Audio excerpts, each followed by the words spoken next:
Moving on to the review. Here we go. Ladies and gentlemen, we're going to be talking about Elfenland. Elfenland came out all the way back in 1998. Do you realize in this hobby how old that is? That's 3 years after Settlers of Catan came out. It's before most people had ever even heard of Settlers of Catan. It was before Puerto Rico came out. It was before Agricola came out. It's before any of that stuff. It's amazing. Alan R. Moon is the designer. As we know, he went on to greatness with Ticket to Ride. Doris Mathouse is the artist, and the publisher that we know the best, is Rio Grande Games. I'll give the setup for it. We are elves living in a magical kingdom, and the magical kingdom has got different terrains to cross, and there are 20 different fortresses, towns, villages, whatever you want to call them, settlements. There are 20 settlements across the Elfenland, and it is your goal to try and visit as many of those as you possibly can over 4 rounds of the game. Jake, will you tell us how we go about visiting these villages? What are the mechanisms and obstacles? Yeah, no, it's not so complex actually.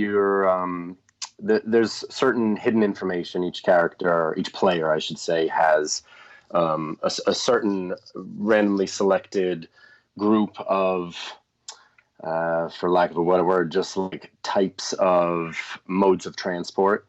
And then there are known information where you draft matching sort of areas that you can travel through with those cards, and you go in turns placing out the tokens along the roads all over this map in hopes to create a path that will work with the cards that you are privately holding.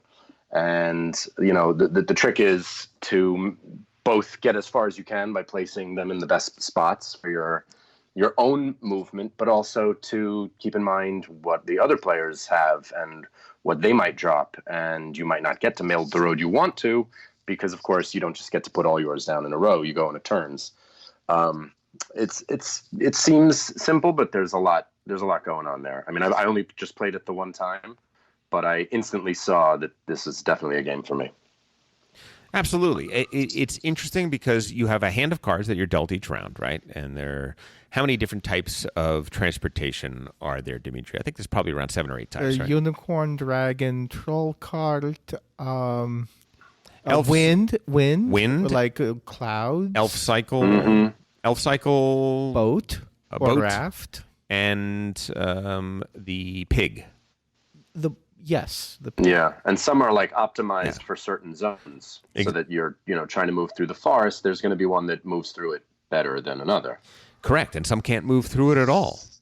The dragon is pretty amazing because the dragon can go everywhere except on water, and it only takes 1 dragon card to go over any type of terrain except forests, because they get a little bunched up in the forest, so they have to use 2 dragons. Meanwhile, unicorns can gallop daintily across plains and forests, but have difficulty. They break their ankles and have to be put down in mountain passes. I actually think that unicorns can't go in plains, because we had an argument about this. They can't go in plains. Like, why can't they go in plains? I think because they don't want to be seen. Oh, they're mysterious creatures. Yes. Oh, I see. They're in the shadows, and they have to be hidden by the canopy. Trolls, meanwhile, can go pretty much anywhere, but it takes a lot of them. Yeah, it takes two cards for the trolls to get just about anywhere. They're big lumbering beasts. Not being racist. Like me. No, big lumbering Dimitri. beasts like me. No. No, you're like a dainty unicorn. But it's not just those cards, right? Because you also have to draft tiles. You start off with 1 tile face down that nobody knows about, and then you are going to choose from 5 face up tiles, and then those tiles are what you're going to place down on the roads and paths of Elfenland. Mm-hmm.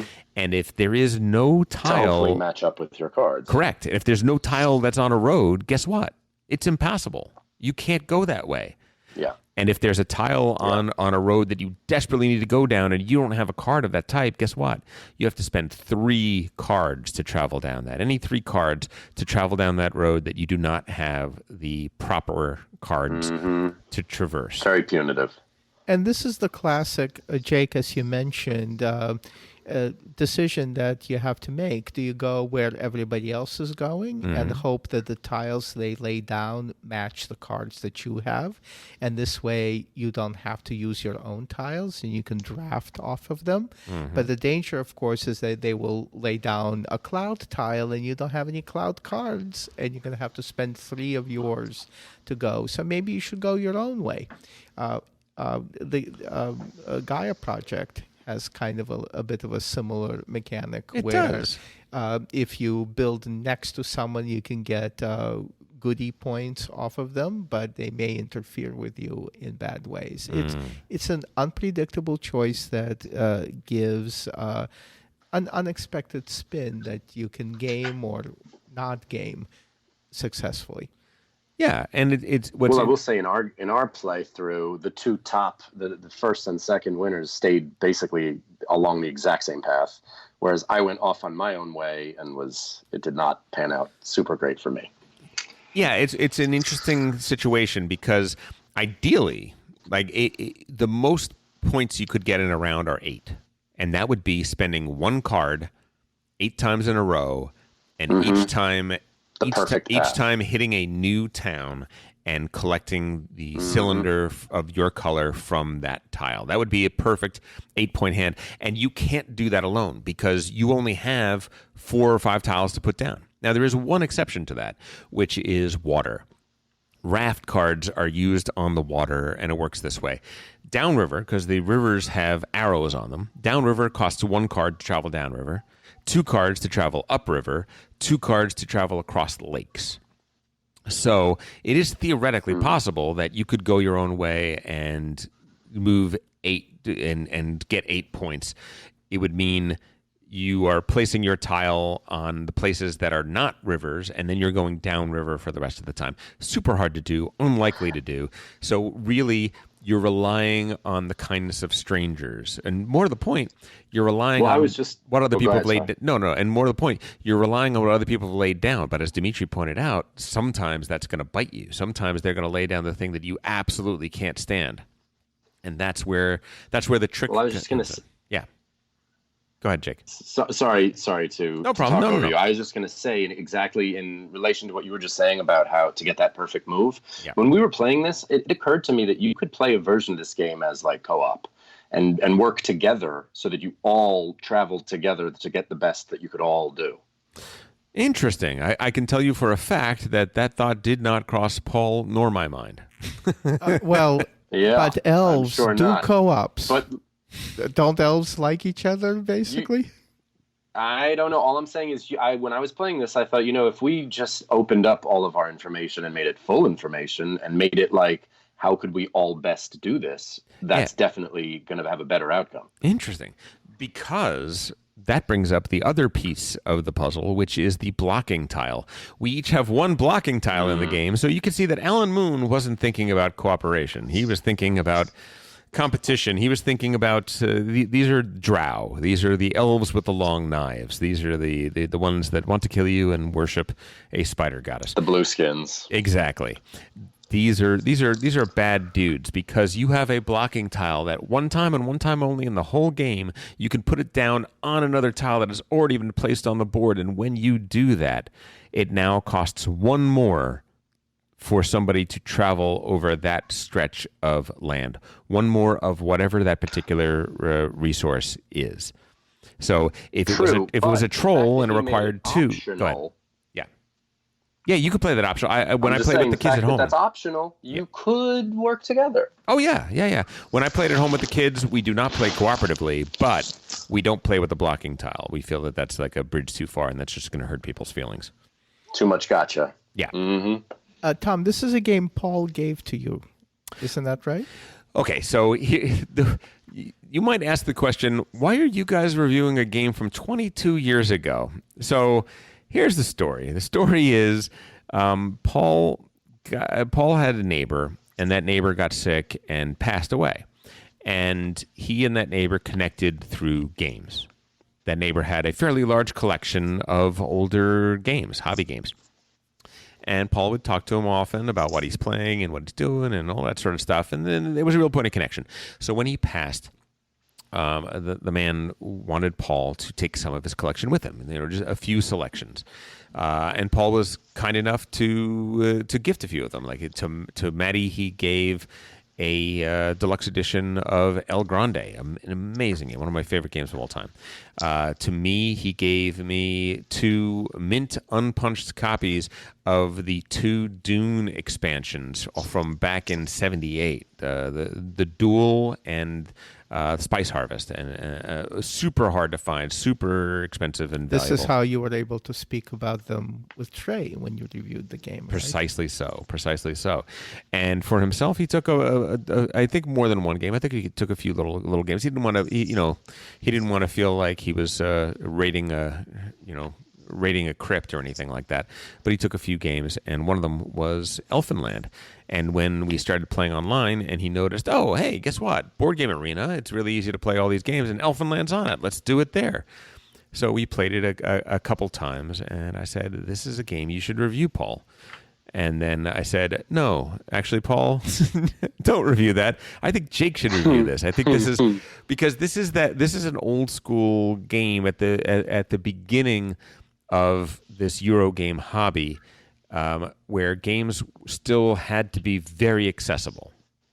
And it's very accessible. Right. And yet it is punishing and strategic and challenging. It packs a lot into a very simple rule set. Wouldn't you say, Jake? Oh, absolutely. Yeah. I mean, I could tell right away, I always feel like I can tell right away if it has depths that would take me multiple plays to even scratch the surface of. Mm-hmm. But that said, I still enjoyed it on my first go through. So what the people listening should hear here is a story about a game that's been around for over 2 decades that someone loved and played many, many times with their friends, and then died, passed on to other people who can love it. This is something you should consider.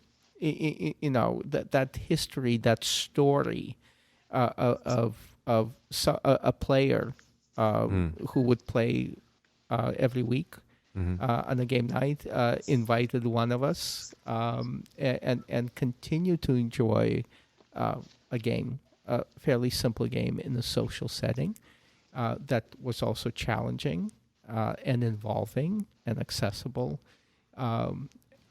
for a long time. This is an accessible, challenging, enjoyable, replayable game. Totally agree. Now, that said, there are some people like Ben Mandelker who detest this game. Alfred said how much he hated it on just last episode. Yes, he did. Why do people hate this game, Dimitri? I know why I don't like this game. Okay. And for me, this is obviously a version of the salesman's dilemma, where it's a math problem in combinatorial mathematics that's been known since 1930. And it's the traveling salesman dilemma. The traveling salesman has to visit all these cities. And it's been proven that game has no algorithm, that it just has to be solved. To see what the optimal route is, you have to solve every route. Has it been proven? Yes. It has been proven? It hasn't just not been solved yet? No, it has been proven that this is something called an NP-hard mathematical problem. Is that related to the N+1 issue? Not sure. I don't think so. It's NP-hard. Like the basic NP-hard problem is take a random set of integers, like 1 billion integers, positive and negative. What is the optimal number of integers that add up to 0 from that set? Right. And can you even take a subset of integers that add up to 0 from that set? The only way to solve that is individually. Is individually. There's no master equation that is going to There's solve no master every equation. time. Right. That's called NP hard. Humans have, and pigeons, interestingly enough, have intuitions about the traveling salesman dilemma. We have certain heuristics, like convex hull and non-intersection, that allow us to come very quickly to like a 1% optimal solution. But getting the perfect solution, we have to go through all the iterations. Now, all right. I think I'm going to have to answer the question of why these guys don't like this game, because I don't think you're ever getting there. I am getting there. This is a game that is so obviously based on math. And it's perfect, right? It's unsolvable, but it's just within our grasp. This is something people were discussing on Discord, that a game has to be just slightly beyond our ability to get a perfect solution. And here, the designer said, I'm just going to use the traveling salesman dilemma, and I'm going to represent an elf with a boot, and my elves are going to want to collect colored cylinders. He didn't even bother to make them gems or flowers or It's 1998. This is high production value for 1998. Yes, and then he basically said, I'm going to randomize a few elements in it to make it competitive. It's a game that a brilliant person could design in 10 minutes. There's no narrative components. There's no genuine complexity. It's pure math. No, I don't think so. I don't think that's why they don't like the game. I think what it is, I think it's a combination of things. First of all, it's a mean game. It's a mean game. A person that is ahead going into the last round is going to get all of these blocking tiles dropped on them, and their score is going to get pummeled and crushed, and they're going to feel picked on, and like when you dropped a blocking tile on me to stop me from winning the last time we played, Dimitri. I'm still mad at you from that. I'm still very, very angry and hurt. Paul, your brother-in-law asked me to do that. I wouldn't have done it if Paul wasn't saying, please. You would have done it. You were already ready to do it. Slow Tom down. You were already ready to do it. Actually, by that point, I had forgotten what the blocking tile was. Yeah. Look. Amazing. There is runaway leader problems, right? And then there are bash the leader games, right? And lots of games have a way to bash the leader. There are some games in which the bash leader is measured. There are some games in which bash the leader is elegantly done. And then there are some games when they just give you a big hammer. And this game just gives everybody a big hammer and just says, everyone put your thumbs on the table. We're just going to smash some thumbs now. And that's kind of the way the last round goes. Also, there is a lot of blocking that can go on in the game, and it's not always intentional. Paul always says that if he hurt you and he didn't mean to do it, he always feels really bad. Because, not that he doesn't want to hurt you, he does, but he wants to know that he's doing it. He wants to look you in the eyes as he puts down that tile and make sure, exactly. If it's unintentional, it's like he accidentally stubbed your toe. He's going to feel horrible about that. He didn't want to cause you pain in that way. This game has that, right? You don't know what cards I have. I don't know what cards you have. So placing a tile, we cannot be sure. After a while, we can guess, though. A little bit. We can guess if you can't take a certain route that's obviously would take you to a cylinder, but you don't do it. It's because you don't have those cards. There's some guessing. The other thing is that there are 20 locations in the game, and it is mathematically well within the realm of possibility that if you have a particularly good round, you can get to all 20. What that does is it creates this situation. In 1 round? No. By the end of the 4 rounds. Okay. Remember, if you have a really bad round, like I did in my first round, you're not going to get all 20s. Right. 8 times 4 is 32. So the maximum number of towns you could visit is theoretically 32, and there are only 20 towns in the game. So it's something that is well within the realm of possibility. Because of that, because you could get close to the maximum. It just feels punitive. Everything that in the game that conspires to keep you from getting toward those last few. And card draw is punitive. It is a random element that you cannot predict and cannot plan for, and even the best player in the game can only somewhat mitigate card draw. So if I am at the top of the board and I've got 4 cities left to visit in the last round of the game, and I get a hand of 70% rafts, I'm dead. I'm dead, and nobody did anything to kill me. There was nothing artful to it. It was simply the luck of the draw. Now, Alan Moon has a variant of the game, which we can't play on Board Game Arena, but I do think is a better variant, and that is that when you have cards left over in your hand, the next round you get a full hand of 8 cards plus the cards that you have left over, and then you discard down to a hand of 8, and that should mitigate that situation. But it doesn't solve the problem exactly. You know what I'm saying? I do. Yeah, Jake, what do you think? Oh, sorry, go ahead. No. What were you saying? I was just throwing out I actually wanted to ask you. Visuals. I actually wanted to ask you what you thought about the competitive bash the leader aspects of the game. Well, honestly, I am never one to enjoy that part of the game. I don't get off the way, let's say, Paul maybe does on maybe the gotcha and ha ha ha. Maybe, but I wouldn't put any words in anybody's mouth. But I don't disregard it as like a component of many smart games. Like it is all competition. Yep. So clearly there's a place for that. It's not for me personally. Yeah. And I know I talked with Matt about this once, about how the less there is of that, the more it just feels like you're doing your own thing in a way. Mm-hmm, yeah. Like I could play this game by myself almost and just hope that my cards take me where I want to go. Yes. Lack of interaction. But for me personally, I don't like that. I don't like the ha ha ha. I messed you up. Yeah. Yeah. So that is an aspect to this game. It is, it's there. Mm-hmm. That said, it's still a pretty fun game. It's a pretty interesting design. The math Dimitri talks about is absolutely right, and it's kind of fascinating to play.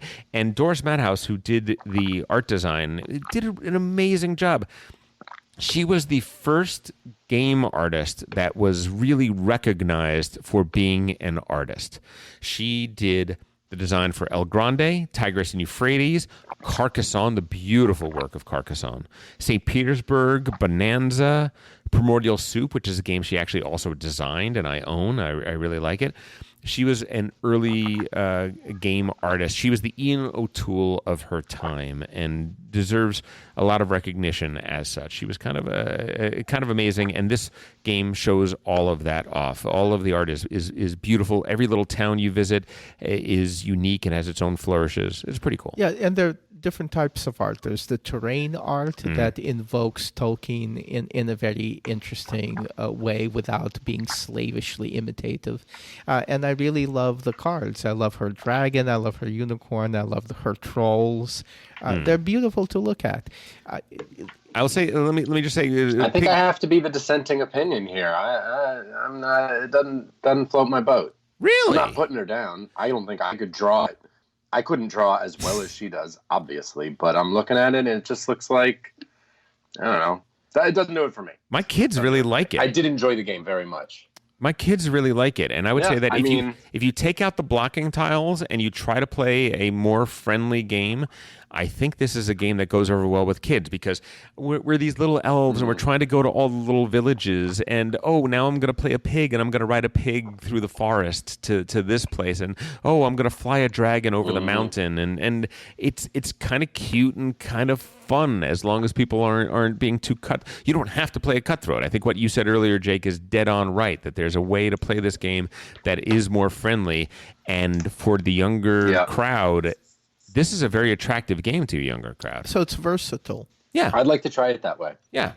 I think you should. At some point, Paul loaned the game to me, so I can't loan it to you. But at some point, ask Paul to loan it to you when you're ready to play it with your boy. Absolutely, I will. There's something we should mention, and that's the playing time of the game. It took us about 90 minutes to play it with a teach. Yeah. I think that with replayability, this is easily a 60-minute game. Yeah, 60, 75 minutes. Yeah, absolutely. Yeah, so that Absolutely. that reminds me of Bus. Mm. Another very, very highly competitive game that, because it plays relatively fast, 60, 75 minutes, there are not many games like this. There are not many. Oh, and by the way, thank you to Tom for doing such a good teach. But I always want to say that because it's one of your skills, and it made it more fun for me to be able to just get it right away. Oh, thanks, Jake. I really appreciate that. It was an excellent teach, Tom. Ladies and gentlemen, that was Elfenland. It totally was. Hey, if you enjoyed that video, you very well might enjoy the other videos you now see being suggested to you on screen. Also, we'd greatly appreciate it if you could like, share, or subscribe to our Game Brain channel. Thanks so much.